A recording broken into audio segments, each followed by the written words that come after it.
வணக்கம். சென்னையில் ஆபரண தங்கம் சவரனுக்கு 400 குறைந்து 90,600 ரூபாய்க்கு விற்பனையாகிறது. சென்னையில் ஆபரண தங்கம் கிராமுக்கு 50 குறைந்து 11,450 ரூபாய்க்கு விற்பனையாகிறது. கடந்த சில தினங்களுக்கு முன்பு 12,000க்கு மேல் விற்பனையான தங்கத்தின் விலை தற்பொழுது அதிரடியாக குறைந்திருப்பது குறிப்பிடத்தக்கது. சவரன் 97,600 ரூபாய் வரை விலையேற்றம் கண்டிருந்த நிலையில் தற்பொழுது 90,600 ரூபாய்க்கு விலை விற்பனையாகி வருவது குறிப்பிடத்தக்கது.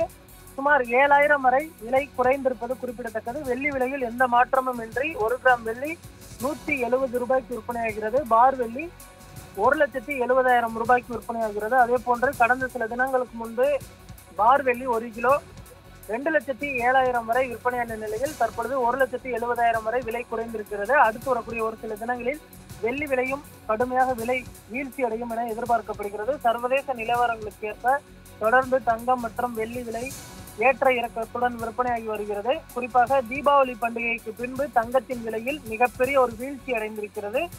அடுத்து கிறிஸ்துமஸ் மற்றும் புத்தாண்டு தினங்கள் பொங்கல் பண்டிகை வர இருக்கக்கூடிய சூழலில் தங்கம் விலை இந்த வருட இறுதிக்குள் மீண்டும் விலையேற்றம் இருக்கும் என எதிர்பார்க்கப்படுகிறது.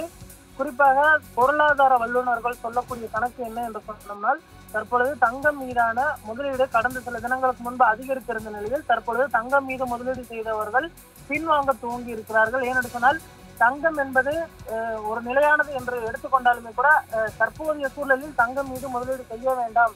ஏனென்று சொன்னால் எப்பொழுது வீழ்ச்சி அடையும் என்று தெரியவில்லை. உலக நாடுகளில் நிலவக்கூடிய இந்த பொருளாதார மந்த நிலையை பொறுத்து தங்கம் விலையானது ஏற்ற இறக்கத்துடன் இருந்து வருகிறது. இதனால் தங்கம் விலை இதே விலையில் நீடிக்காது என்றும் அடுத்து வரக்கூடிய ஒரு சில தினங்களில் மீண்டும் விலையேற்றம் காணும் எனவும் தற்பொழுது தெரிவிக்கப்பட்டிருப்பது குறிப்பிடத்தக்கது.